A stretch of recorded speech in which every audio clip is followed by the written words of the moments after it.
Sometimes it feels like we're not doing much, especially when life is full of noise, routines, or caring for others.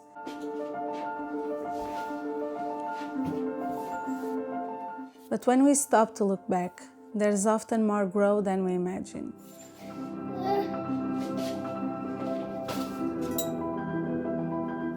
Today I'd like to share a quiet reflection of my creative journey over the first half of the year. Let's take a moment to breathe, remember, and celebrate what was made, slowly, gently, imperfectly.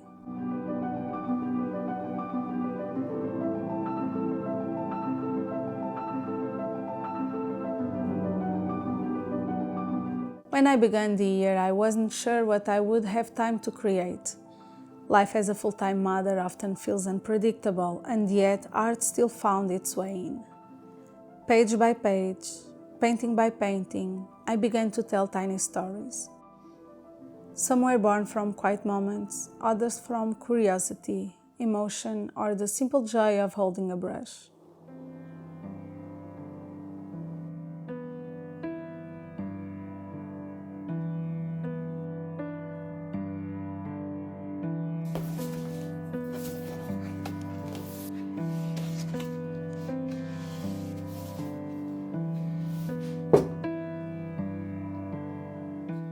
This is a mini-series of 2 illustrations I called Bucolic Arctic. I started as an excuse to test a set of granulating paints by Schminke, a muted icy trio. I'm not used to working with such a limited palette, so it felt like a challenge, but also a discovery. I wanted to create scenes that still felt like me, even if the setting was an Arctic glacier. So I imagined little penguin families growing winter flowers and walking with bears. This series showed me that even the coldest landscapes can feel poetic. I also shared this process in a video early this year.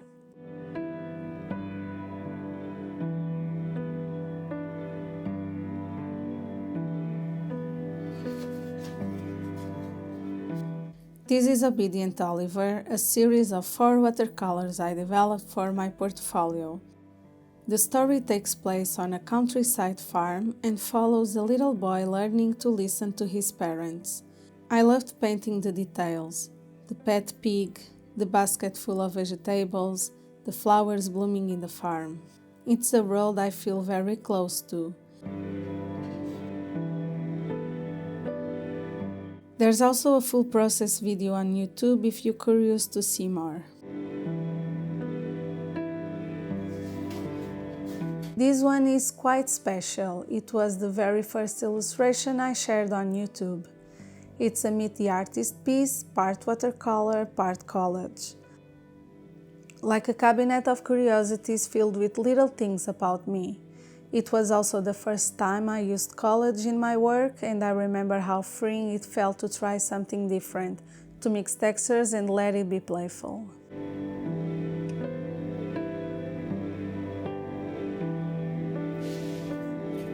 This is an ongoing project and it's very close to my heart. It's a children's book called A Grande Aventura, The Great Adventure in English, written by Rita Canas Mendes, a Portuguese writer.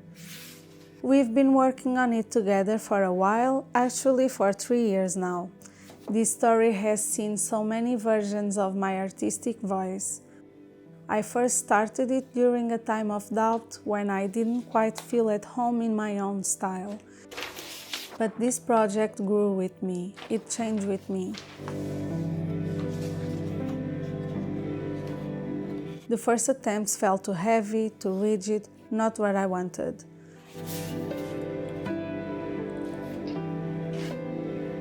So I started over, this time with Arches cold press paper, and finally it felt right.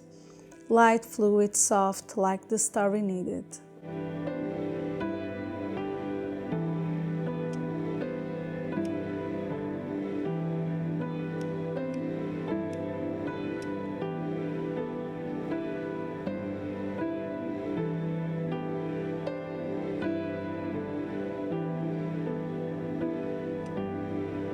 This is a piece I haven't shared yet, so I won't show you everything just yet. but it's a colored pencil illustration of a tiger riding a bicycle. It was so much fun to create and I'm saving it for an upcoming video, a little surprise for later.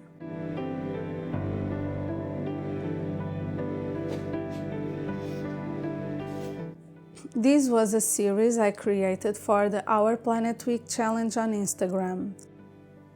These were so well received on IG, and I love working in this style, soft, natural, a little whimsical. I would truly love to work on more commissions like this in the future.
This little concertina sketchbook is only 5 by 5 centimeters, a tiny format full of memories from a trip to Strasbourg. I used watercolors to capture little moments and made a full video about this sketchbook as well. Sometimes small formats feel the most magical.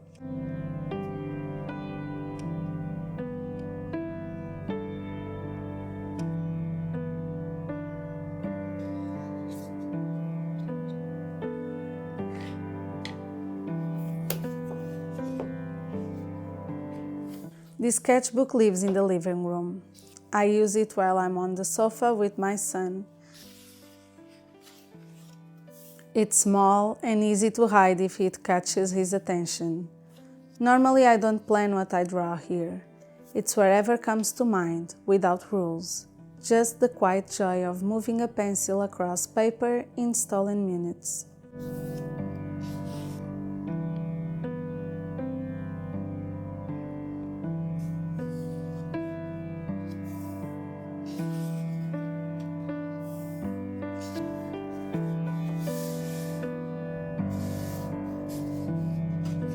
I started this etched sketchbook as a travel journal last year, but it remained mostly empty for a while.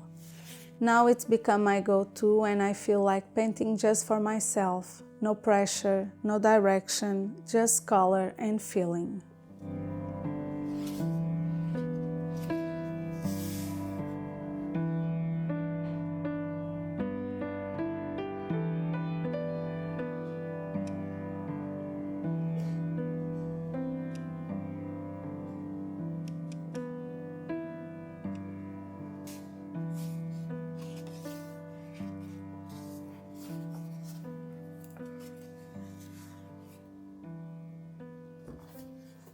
This is my messy one, full of tests, scribbles, little experiments and happy accidents.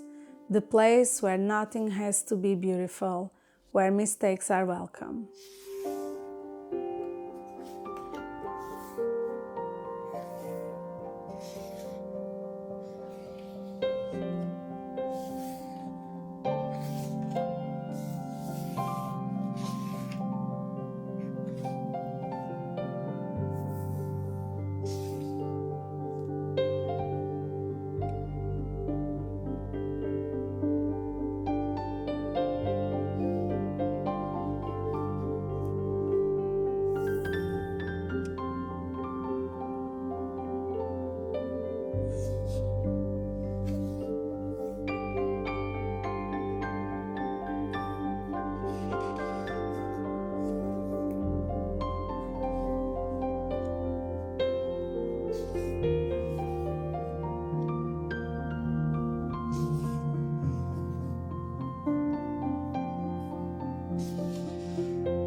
And this is my visual journal.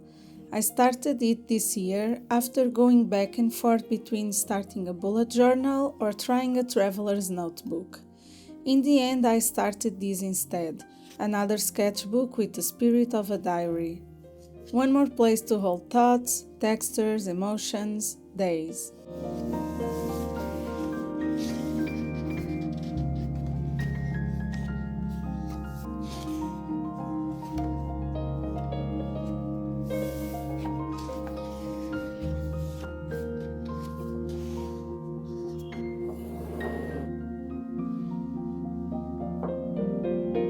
And I also painted these little wooden Easter eggs, a simple project that brought me so much joy.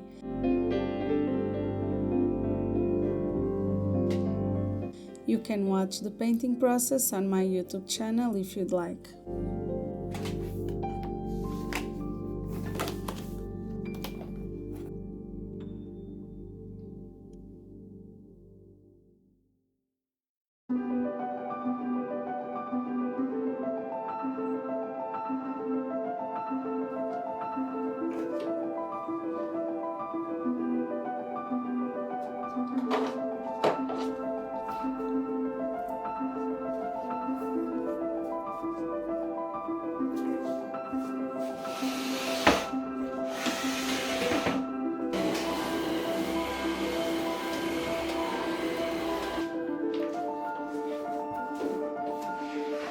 I used to think I need long hours, silence, and uninterrupted days to make art.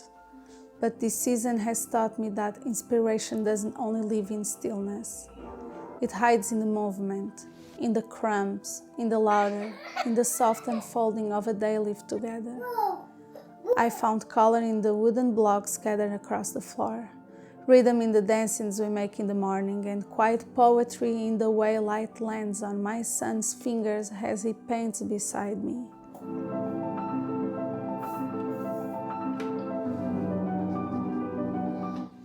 A pine cone becomes a treasure, tiny hands become a muse, and art becomes not an escape from life, but a response to it.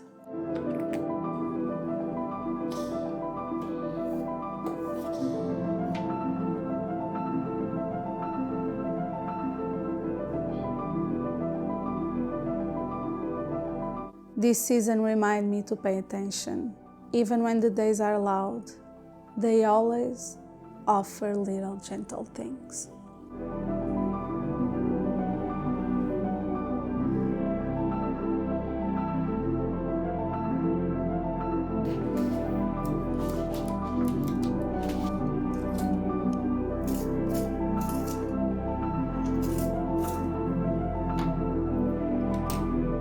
In the second half of the year, I hope to stay close to my sketchbook, to continue telling quiet stories and exploring the poetry of small moments. I want to create without fear, to follow what feels right, to make room for joy, even in short bursts.